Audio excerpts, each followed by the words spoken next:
Increased vitality really means increased freedom.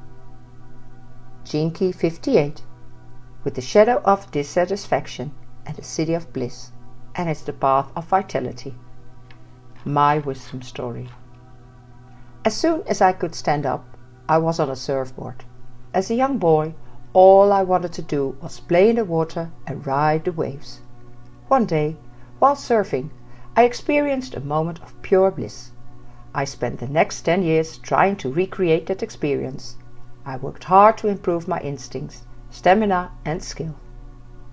The stronger I got, the more compelled I felt to improve the world as well. So I dove into self-help philosophy like the ocean, swimming from book to book and teacher to teacher, but never finding any that truly satisfied me. The only truth that really made sense were the ones I learned from surfing. Surfing taught me about healthy and unhealthy fear. It taught me about perfectionism and flexibility. It taught me about joy and freedom. It taught me about being in the now.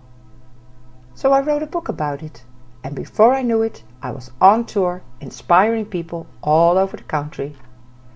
But still, I felt dissatisfied. Teaching and traveling were stressing me out, and I wasn't surfing enough. So I booked a trip to a renewed surfing site, determined to unhook the world and reconnect with my joy. But a wave came that I wasn't prepared for. The damage to my body from the accident was so great that I was told I might never walk again. It was a while lying flat on my back in the hospital for months that my true spiritual path began. At first my spirit was crushed, but over time, as I accepted that this was my new life, I began to learn at the deepest level that there was no future and no past. There was only now. Anytime I fought that truth, I was interfering with life itself. As I surrendered to this truth, I began to experience moments of bliss, though I had very little to be happy about. Within 2 years I was walking. Within 2 more I was back on a surfboard. I was so grateful to be there at all, that all attachments fell away. It wasn't about the waves, my skill or performance, or even about how great the experience was. It was just about being, a tiny drop in the vast ocean, all at once. Today I bring people of all shapes, ages and abilities to the ocean to swim with the dolphins. Every day I witness waves of joy and freedom well up from within them. I do not regret one moment of the painful yet transformative journey that brought me here. My gift to you. I am here to tell you it is time to stop fighting your true nature. You were born with a life force and vitality within you that must be expressed. You can attempt to interfere with it by trying to recreate it or by resisting dissatisfaction.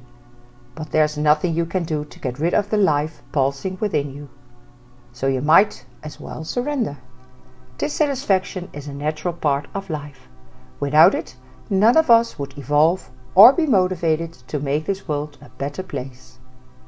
When you allow life to express itself through you without resistance or judgment, bliss happens naturally. The future is not in your hands. It does not even exist. All there is now. So stop projecting into the future, let life have its way with you, and watch your purpose unfold. And now, some questions for you to contemplate. Are you still clinging to the belief that you can and should create a perfect, peaceful future that will last the rest of your life? Are you still trying to recreate an old experience of joy? Are you looking for happiness outside of yourself? How have your unsatisfying experiences contributed to your evolution and growth as a person? To the service you provide? And the last one. When have you experienced your vitality or a moment of bliss? Make a list of your life's greatest dissatisfaction. How do you try to resolve or avoid dissatisfaction? For a day or a week, go on a resolution avoidance diet. That's it. Much love and happy contemplating.